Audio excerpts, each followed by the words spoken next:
Good evening and welcome. Happy New Year. We're so glad that you're joining us for this evening's History and Highballs program, which is part of the North Carolina Museum of History's History at Home initiative. This evening's program American Folk Art Buildings. My name is Stacey and I handle adult education over at the museum. So whenever you sign up to join us for one of these History and Highballs programs, you and I will virtually get to spend the evening together listening to some incredible stories about North Carolina places and people and what makes our state so special. Tonight's program is just one of many exciting digital offerings available through MOH. So if you'd like to learn more about our History at Home initiative, we invite you to head to our website at www.ncmuseumofhistory.org.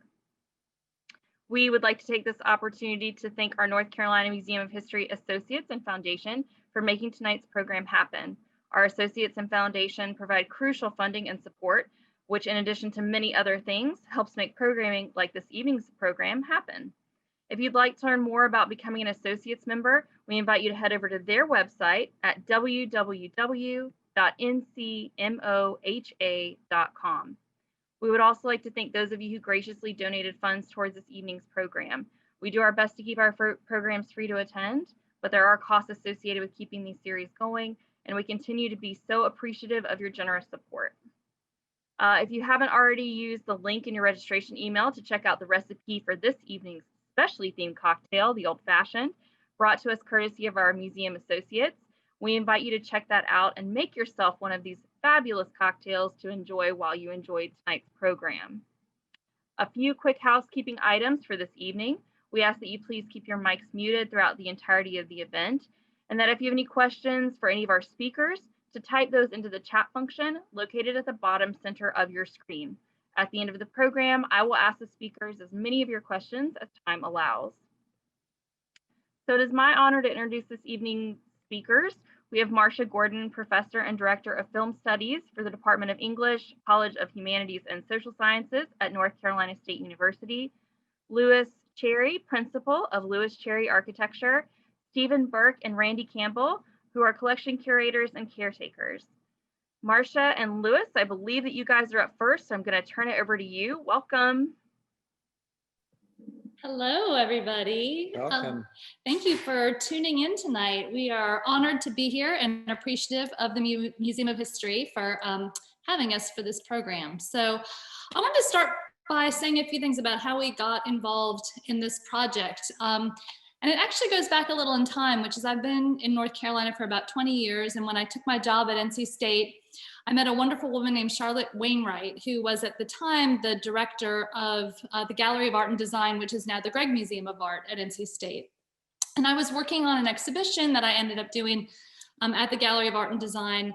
And Charlotte said, you know what, you would love some friends of mine and you would so appreciate their collection. They are unique, wonderful people, and they live in Hillsborough, North Carolina, and they are Stephen Burke and Randy Campbell. And so I was introduced to them, and I was completely mesmerized by what they had, which you will learn about more in the documentary in a few minutes, and developed a friendship with them. And I teach film history at North Carolina State, and I study documentary, but had never made a documentary. I'd never thought about making a documentary.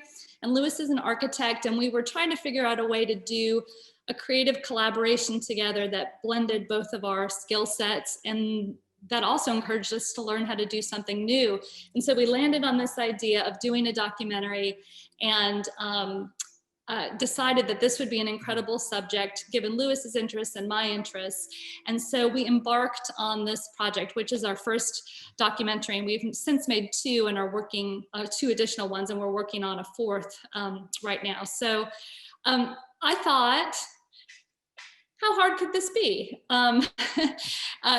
You know, I've been studying documentaries for years, and as it turns out, it's a really different process, and we learned so much in the making of this. It was such a valuable learning experience for me as a professor to understand what actually goes into the making of a documentary. So we started with our concept which was that we really wanted to give people an opportunity to tour this collection who couldn't do it in person, right? Stephen and Randy can only invite so many people into their home to see this magnificent world of miniature structures in any given year, and especially in a year like this. So we were in some ways ahead of the curve with the virtual experience. And so we knew we wanted to convey a sense of what it was like to be in this space and to experience the collection. But it became very clear pretty quickly as we were doing interviews with them and filming that this was a documentary that was equally about Stephen and Randy and about how they viewed this collection, how they live with it, because it is literally in every part of their lives. And how they feel about co-housing with a museum quality collection. And so after we did our interviews with them and we began to construct the story, we realized that it really had to intertwine these two things, both conveying a sense of the objects and also of their relationship. When we started to make this project, I think we both kind of envisioned something more like an hour-long film, which is not what you'll be seeing tonight. You'll be seeing what we actually made, which is 15 minutes. And that was one of the hardest and most interesting parts of this project, was realizing that the more we edited down, the better it got. And so we could easily make a 6-hour documentary about Stephen and Randy and their collection because it's rich and it's fascinating. But we just found that the tighter the story got, the more compelling it became, and that it's sometimes nice to have questions at the end of something, as opposed to feeling like you've really exhausted a subject. So the final thing I'll say about that process of learning was that we started this project, I believe, if I'm not mistaken, it's in late 2013, and we finished it in 2017. So yes, that is over 3 years to make a 15-minute documentary. And there are a lot of reasons for that, but one of them is that it's a process, and we gained a lot from having it take as long as it did, including, I would say, dozens of new buildings coming into the collection. And you'll get to see one of those being unwrapped during the film in a few minutes. Yeah, so one of the things that was really interesting to me was, from an architect's point of view, that this collection represents a certain take on American architecture, and it's, as you'll see, I mean, it's sort of this huge range of fantasies and in some cases very sophisticated understanding of the language of architecture, in other cases very naive, in other cases very just exploratory. And that was really fascinating to just understand. This is kind of a snapshot of a common denominator level of understanding of what architecture in America is. And it's just a wonderful, rich look at buildings. The other thing that we quickly sort of grasped was that when you go into the collection and you start to look carefully at these buildings, you're mesmerized, and you really enter these little worlds that people have created, and then the somewhat larger world of the collection itself. And that was a really cool and challenging kind of filmmaking task to say, well, how do you really create that sense of immersion?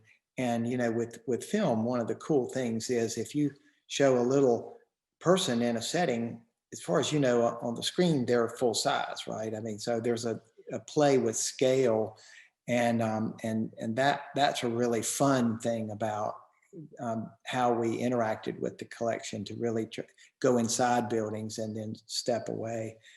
So that was, I think, just really one of the pleasures of making it, is getting deeply into these buildings.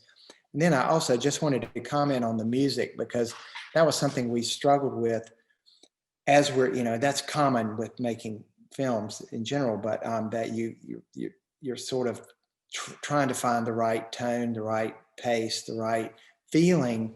And we realized, well, we had no budget. So this was all self-funded. And to use any recorded music takes money.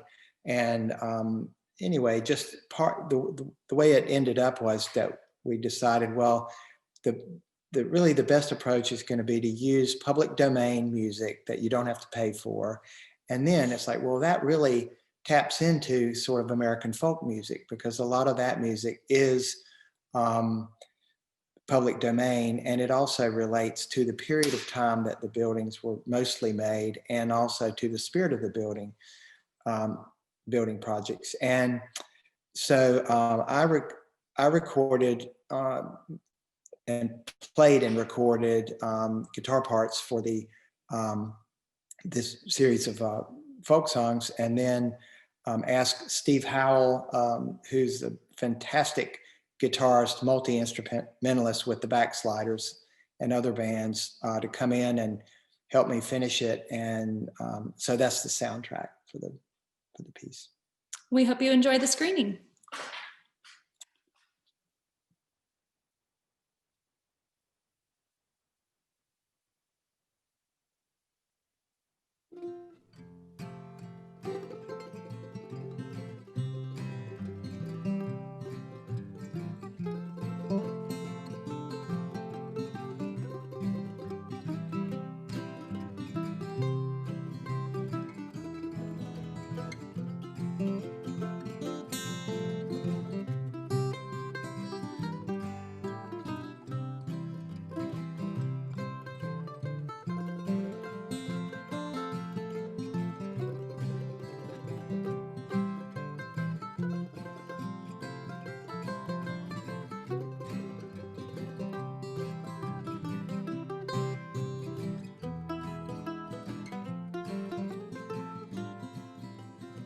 The statement can be reasonably made that my largest quirk is an ongoing, relentless preoccupation with small structures.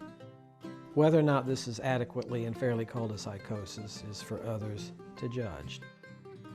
I just know I dream about buildings.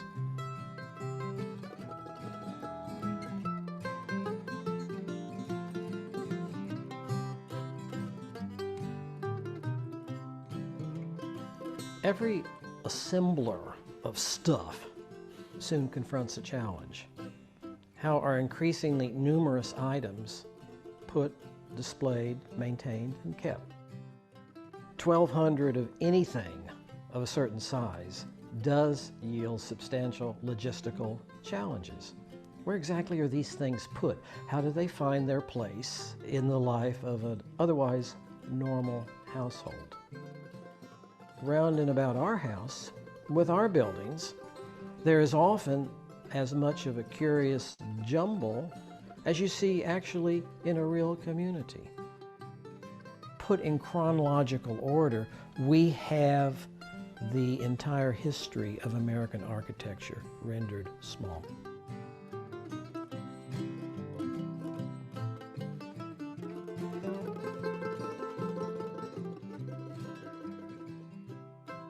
Hillsborough, North Carolina is architecturally and historically resonant, lovely, rich, and rare.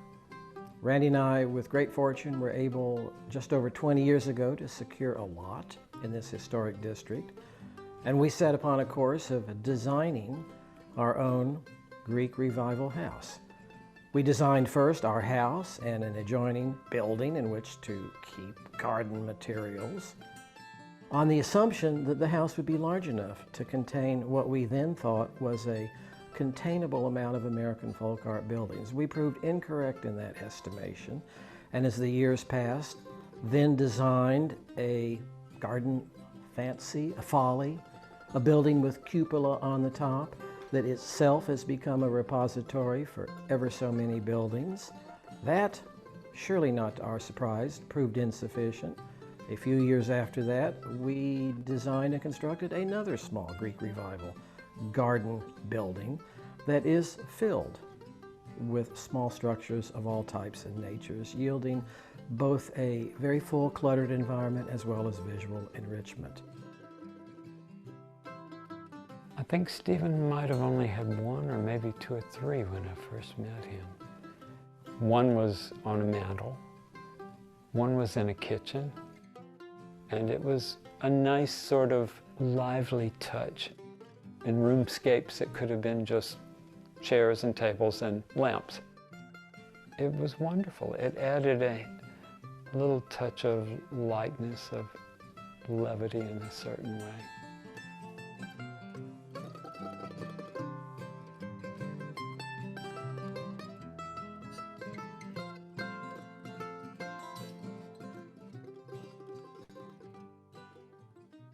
95% of these structures were made, by all evidence, from about 1870 until probably World War II.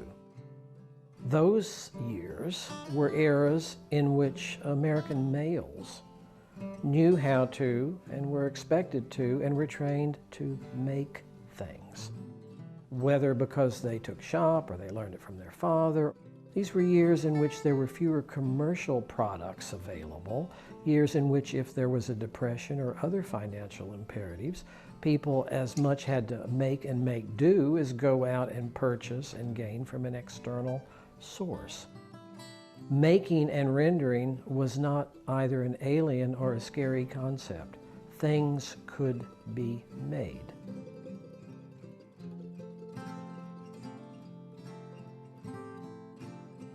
We probably have 350 or 400 churches.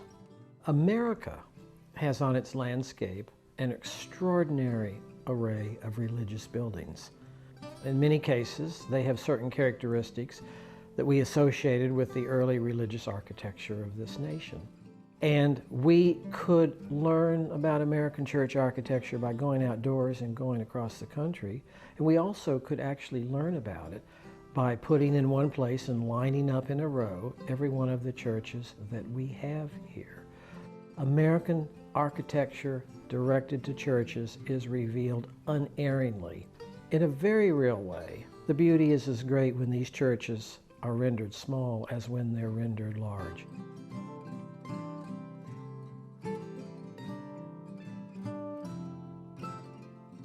Identifying some of these buildings is often a matter of familiarity or of a happenstance. Familiarity, we have a rendering of Independence Hall in Philadelphia.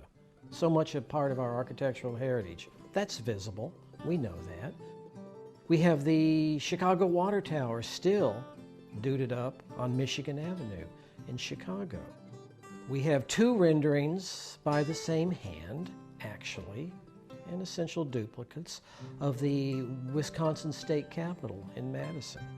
We have two renderings enormously different in skill and detail of the emblematic First Congregational Church in Old Lyme, Connecticut. One quite tall, one much smaller, made from a crate.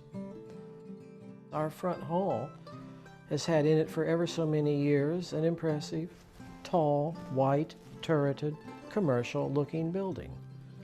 Only by chance, reading through a book of lost American architecture, was it clear that this was the late 19th century Richardsonian architectural style train terminal pridefully erected in downtown Milwaukee.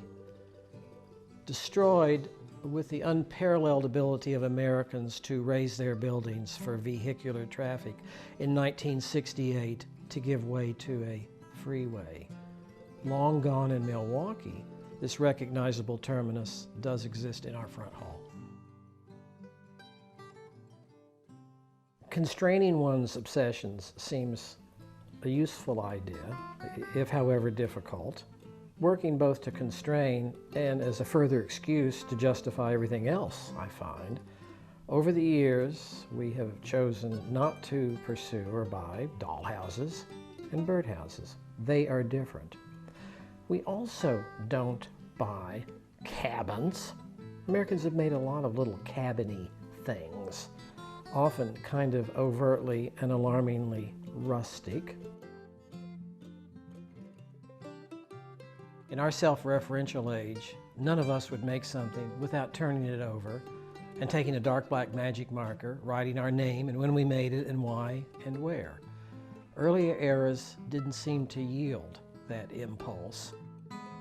Of 1,200 structures, we know something about perhaps 70 of them in terms of geography, or more specifically in terms of maker, or when or where or why something was constructed and why it was even envisioned.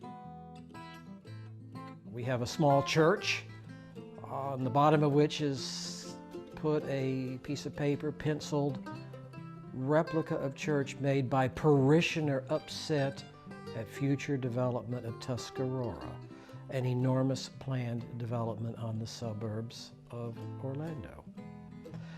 We have more specifically a few examples of correlating maker and time and place. A nice upper middle class turn of the last century house has in pencil underneath the roof John Jezierski, Pittsburgh, 1920. In most cases, if there's notation of anything, it's written in pencil underneath the building or underneath the roof, unsurprisingly. There was a time in which Americans traveling in their 1950 Buicks would stop at roadside attractions, particularly in Pennsylvania. They'd pay their money and go in, and there they would see laid out before them scenes of American towns and countryscapes with factories and bridges. We have a large number of the buildings that were crafted deliberately for such kind of appeal. Largely, however, all of the evidence suggests that these were mostly made as an imaginative impulse for the sheer pleasure of making small one's own place. Any two people who live happily and over time together both learn and reach accommodation. Each other's quirks are, of course, part and parcel of daily life. Randy is not comparably obsessed, but is comparably attentive and prepared to learn and to share. He is as pleased and patient with my obsession, and I think proud of it too, as I am pleased and proud with his unmatched skill to grow and to plant and to maintain an exceptional garden. I love plants, trees, whatever, and that takes a certain amount of appreciation over time too. It changes, gardens always change, and I love that. I love that this house changes. Things have changed a lot over the years, and I think it resonates with something else I love too. It all somehow works together. Buildings of large and small size, plants that find their place in our environment. In both cases, however, the stuff grows incessantly and it's out of control. What I might wish is that there's one space somewhere that's free of buildings, and maybe have a retreat we could go to that was a little different. Maybe that's a silly expectation, because when you care about things this much, they tend to invade all the parts of your life. So as a result, these buildings are in bathrooms, kitchen, bedrooms, everywhere. There's no escape. But then when you go outdoors, there's no escape from plants pretty much either. So it's wonderful and sometimes a bit of a pain too. But it's here. And there might be what feels like a little love-hate relationship, but there's not. I think the love wins out because it's things that people put a lot of effort into, that they loved making. And it's nice to honor that. It's nice to know that your home honors the efforts of other people from times past. The larger question of how, over time, all of these structures can be reliably and consistently seen by all kinds of people and large groups remains to be resolved. therefore, this is, after all, where we live. On the one hand, it's unrealistic by any measure to think that Randy and I can, till the end of time, continue to open the door and let some church come in. On the other hand, it's hard to avoid the promise of what might be revealed or seen when that door opens and something else comes in. How can we gain? How can we discipline? How can we learn? How can we stop? And then with that last question, we pause and say, why stop?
Stacy?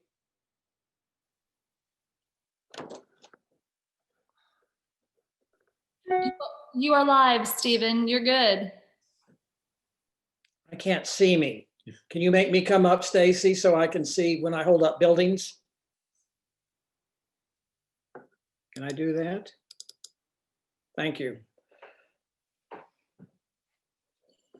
With all of you, we share pleasure that the North Carolina Museum of History is so well in constrained times meeting its mission to bring us enrichment and delight. Thank you to you all at the museum. Randy and I also are enormously and endlessly appreciative to Marcia and Lewis. We used to think that our history was based on before and after accruing these buildings. Now it's based on before and after spending much of our life with Marcia and Lewis. They did a lovely job of merging, on the one hand, over 1,000 things, and on the other hand, the two of us. With sensitivity and imagination, they showed the juncture of the collectorial impulse with large numbers of American artifacts. They have every right to be gratified and proud at the showing of their film Rendered Small, which has been seen at ever so many film festivals around the country and beyond, from the Halsey Institute in Charleston to the International Festival of Art Films in Montreal, to last year, the film festival at the National Gallery of Art in Washington. What about these buildings? What's up here? As is not always known to us, Americans have been impelled wonderfully to render small structures. Not doll houses, not bird houses, not architectural models, but the real or imagined places of their real or imagined communities. They have varied enormously in their rendering abilities, these males, as this appears by all cultural and historical reference to be a male endeavor. The rendering is in some cases enormously fine and detailed, and in some cases clunky and earnest. The range of buildings that you saw in the film is kind of endless and contains over its scope the entire roster of American architectural history, actually from our architectural beginnings. If there is a emblematic or kind of prototypical one to extract, it might be this. Absolutely emblematic of American architecture. This is a kind of fancy, duded up American bungalow from the 20s. It's in the main colors of American folk art. It's of a manageable size, both for construction and for life around the house. And it conveys all of the delight and all of the pleasure of American folk art buildings. As the film showed us, we have a very high percentage of churches, which are endlessly fascinating. The largest number of our buildings, houses, because they're the most important building to us and those with which we are in the main surrounded. Churches are also of enormous importance to us, both here and behind me, ever so larger roster of them. We have factories. Here's a 19th century American textile factory from New England. Unerringly and accurately rendered. We have civic buildings too, from grand to functional.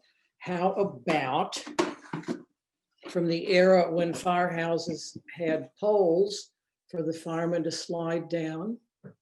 A kind of quirky fire station. We also have bridges and temples and fancies and follies and fanciful buildings too. This from that often overlooked American architectural style that we call space creation, space tower curious, made of metal, high and fairly heavy. As noted in the film, these sprang mostly from the mid-19th century until about World War II. Probably the earliest is a lovely and accurate and very small Greek Revival temple type building, probably from about 1830. The geography of the making of these springs by all of our learning, largely in a band that goes from Minnesota to Wisconsin, down through Illinois, Indiana, Ohio, into Pennsylvania, and up into New England. The largest number appear to come from Pennsylvania.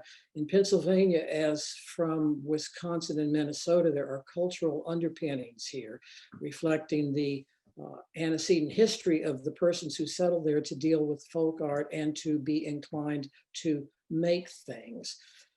Various reasons are at hand for the making of these. Some are Christmas houses. Americans used to bring out, usually handmade in the 20s and 30s, a small structure to put under the tree.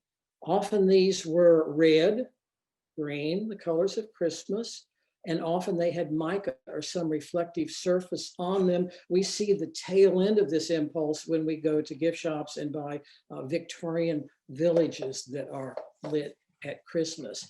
Many of these were designed to go with early trains, which tended to be large. American Flyer and the trains of the era demanded, often for people who could not afford commercial products, and there weren't many in that era, demanded that persons make their own, because architecture tells our culture. The attentive observer will notice that the doors on either side of the bay in the center are labeled white and colored. The person made what they saw in their community. This was probably not a statement of need to change America. Some were made as projects for history. Some probably sat in dusty local museums, as the film showed us. Some were made to honor a loved building. The largest number, I repeat, from the film were made, I think, for the sheer pleasure of making a place of one's own. Hey, I'm going to make me my church. As noted in the film, also there is architectural history available here. If we were to line up about 30 of these from the first period of American architecture until comparatively recently, we would see our history rendered small from, for instance, Greek Revival, beautifully rendered. How about this? from that era through this and that, all the way to, imagine, prairie style, emblematic prairie style of American architecture. We have even more recent ones. We have a waffle shop made as a 70th birthday present for me by a friend with whom I have breakfast there. We have split level, and we have ranch houses. We also have a fair number of some of the architectural entities that America has contributed to the world.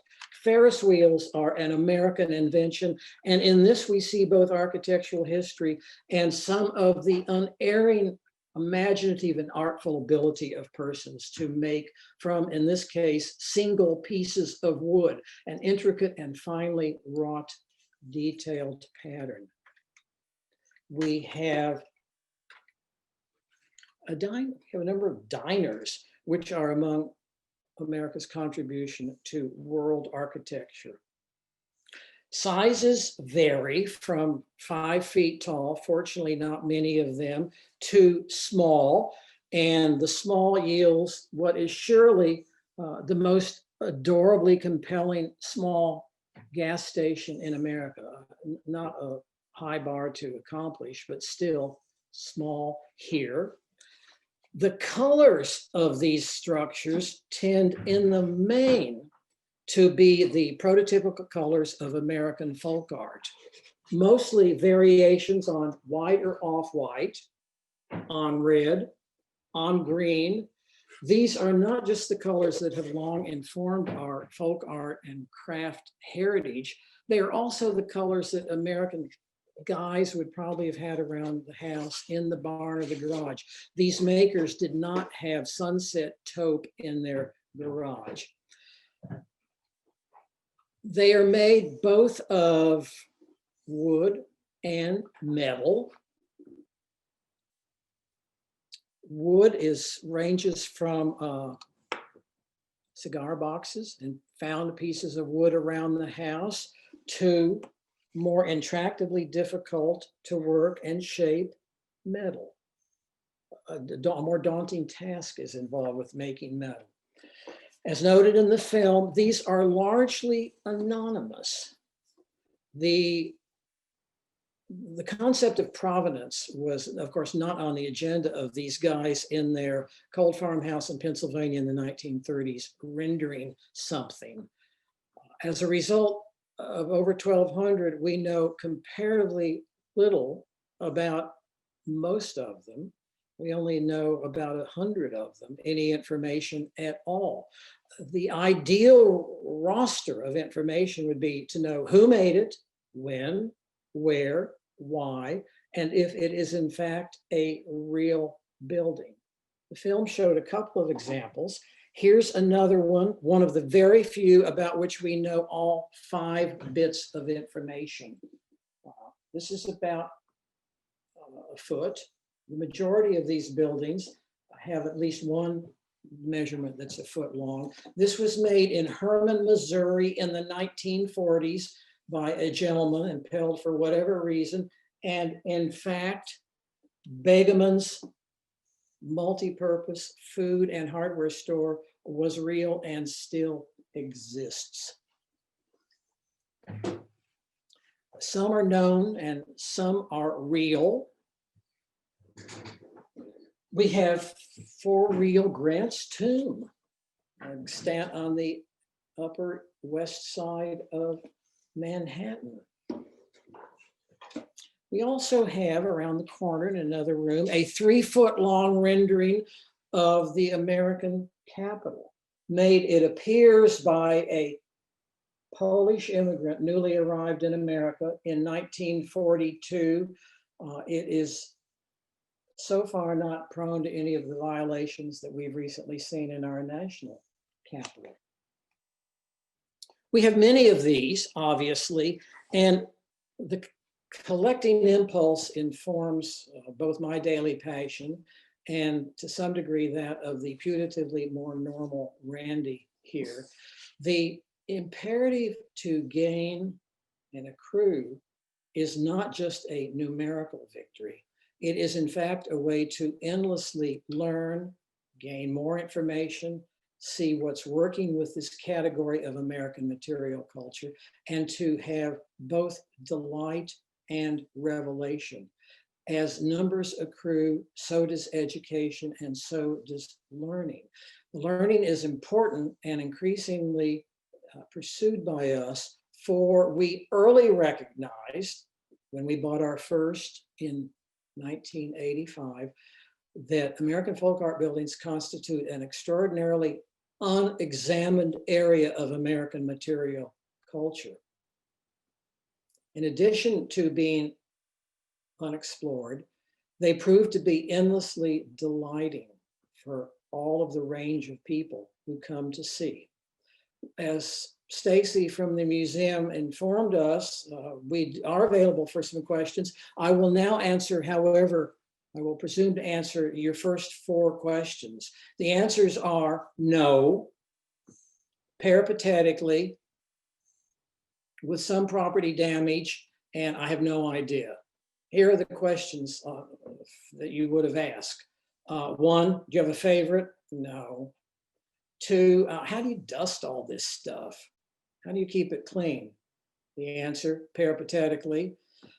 3, what's the plane out of 1,200 vulnerable structures and 3 cats? The cats win, the property damage is occasional.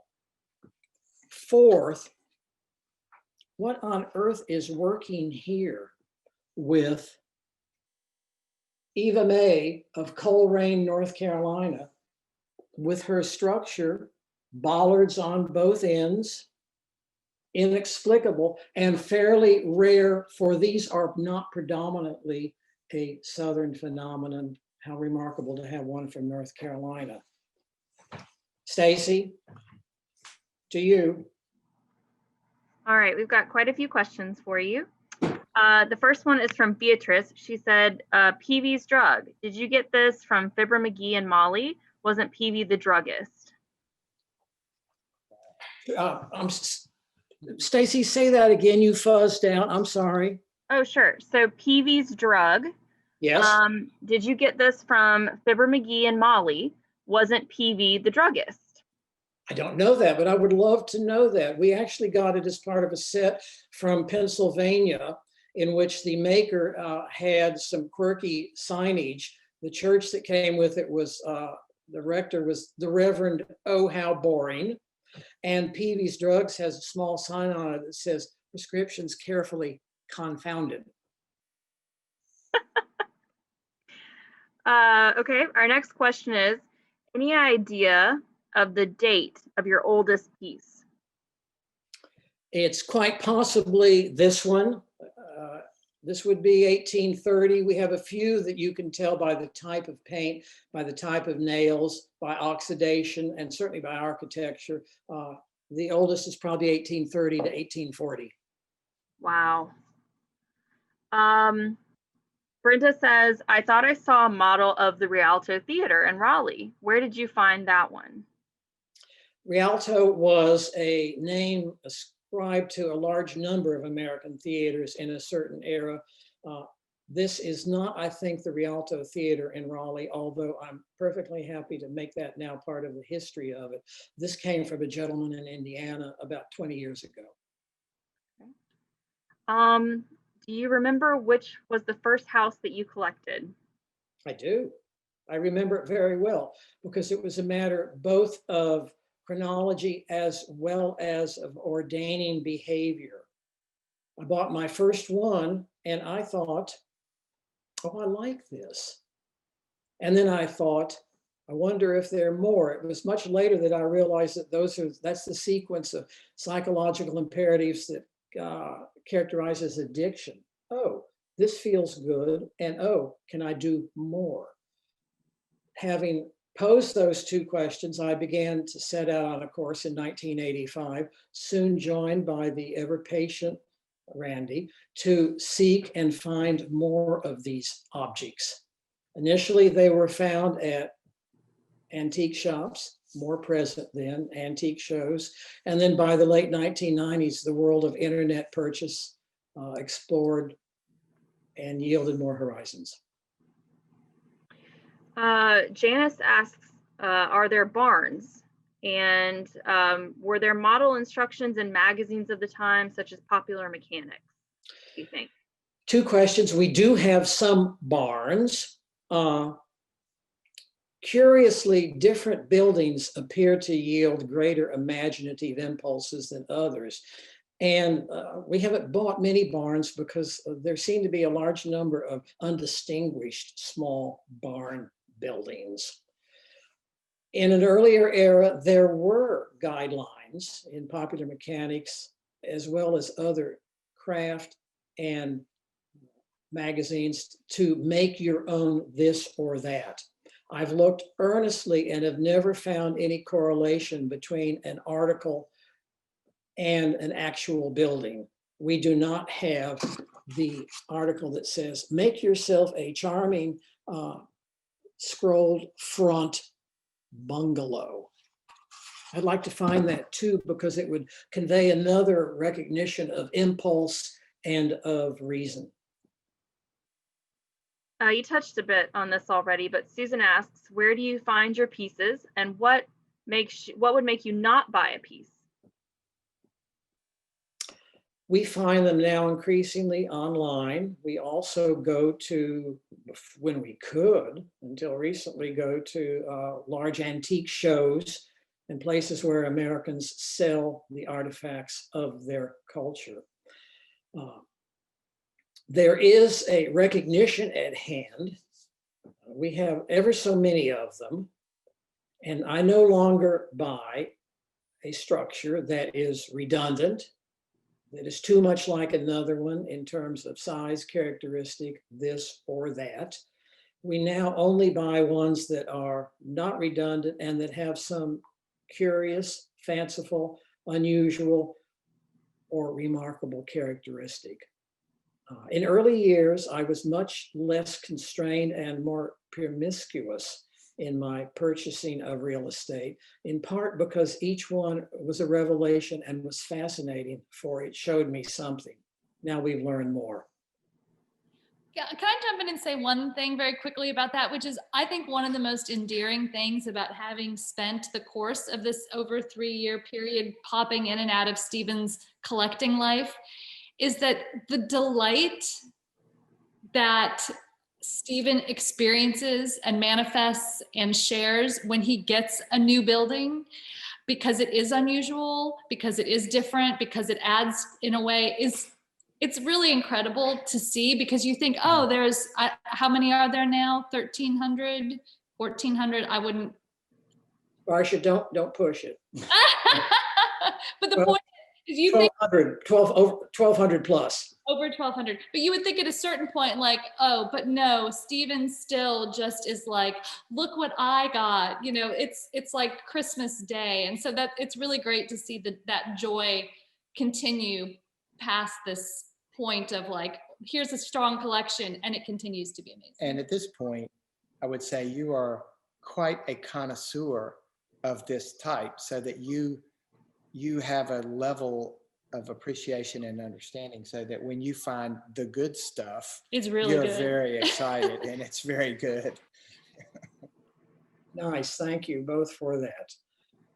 As Marcia just touched, and I mentioned ever so briefly, there is much written and much discussed and much thought about the collecting impulse, the psychology of it, the reasons for it, and how it plays out over time.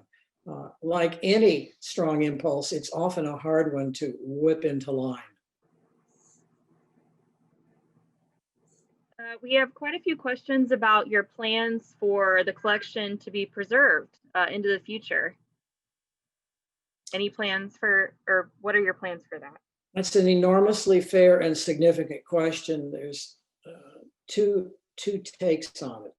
The first is the world is filled with collections, and there is an impulse on the part of collectors to feel often inappropriately that what they have gained is worthy of the attention of a place, a museum, or some maintenance over time.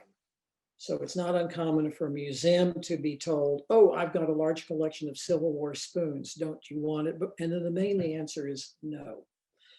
On the other hand, the delight and revelation with which people look at this stuff, museum curators, persons from around the country, folk art mavens, art and architecture respondents, suggest that this is so worthy a presentation of American architectural history, small, that it should stay together as a collection.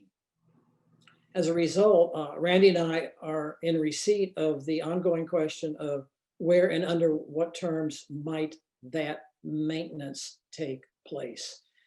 To date, the largest impulses of interest come from, to my regret to some degree, other places around the country, other museums, other curators. The interest might be more readily gained or positioning from other parts of the country. However, we don't know that yet. What has your experience been like finding others who share this passion? Have you found groups that share this interest? Have you, do you regularly communicate with them? What is that culture like? That would be terrifying to think there was an extant number of persons who were this psychotically driven to selfishly deprive me and us of our need and lifeblood. Curiously, as we have found and bought and learned and interacted with dealers over the years, the report is pretty consistent. Nobody else appears to be collecting American folk art buildings in any numerical way, in the way that we are. We have the nation's only and the nation's largest such collection of these artifacts.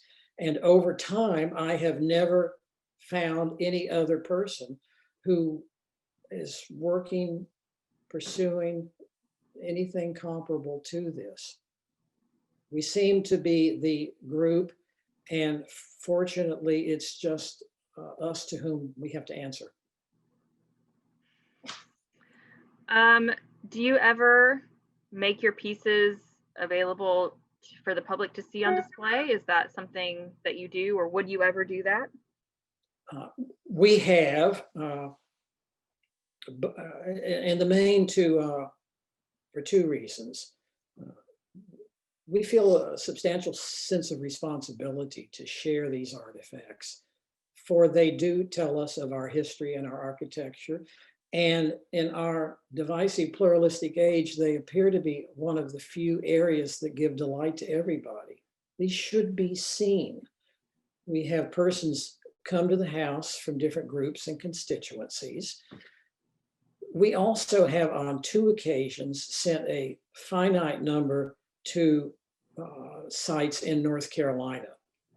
The mentioned Gregg Museum, predecessor, the North Carolina State University Museum of Art and Design, had a number of them in 1999 for an exhibit, triggered by the passion of its then curator, Charlotte Wainwright. And we sent another number in 2009 to Western North Carolina for an exhibit at the North Carolina Arboretum. However, we have to date been wary about other posed or proposed exhibits anywhere in the country for privacy, for some concern about shipping, and also because we're not going to do it until we are fully ready for the right venue. Last question. Have you made a book of your collection? And if not, would you ever consider doing it? We have made a book. A number of years ago, we self-published a book, American Folk Art Buildings, which I did in part to codify our learning and to have a way to show interested parties a range of what was up here, because at the time, the irritating Mac and Apple email system seemed unwilling to let me send 200 pictures to somebody who was interested. So we needed a way to do it. And we still have a small number of copies of the book left. It was mostly done so that we could share information and so that we could respond to questions. It was not done so much as a publishing endeavor. Thank you so much for answering all these questions from our audience members, and thank you for such a wonderful program, all of you. Thank you. And do you have anything you'd like to close with before I sign us off this evening? Marcia and Lewis, you?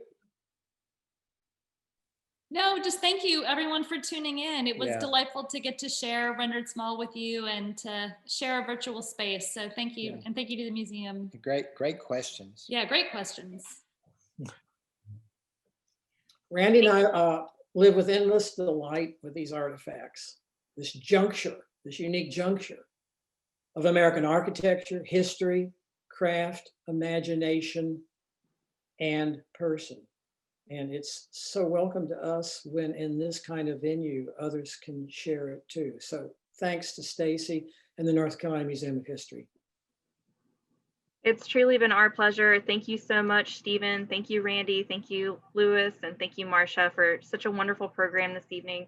Thank you all who attended. We hope you enjoyed it. We have a lot of exciting programs coming up this month, so we invite you to head over to the museum's event page, ncmuseumhistory.org/events, and check those out. If you came in late, we record most of our programs. We now have a virtual series library available on the museum's website where you can catch recordings of all of our past programs. That's at ncmuseumhistory.org/virtual series library. We thank you all so much again. Please stay safe, and we will hope to see you all soon.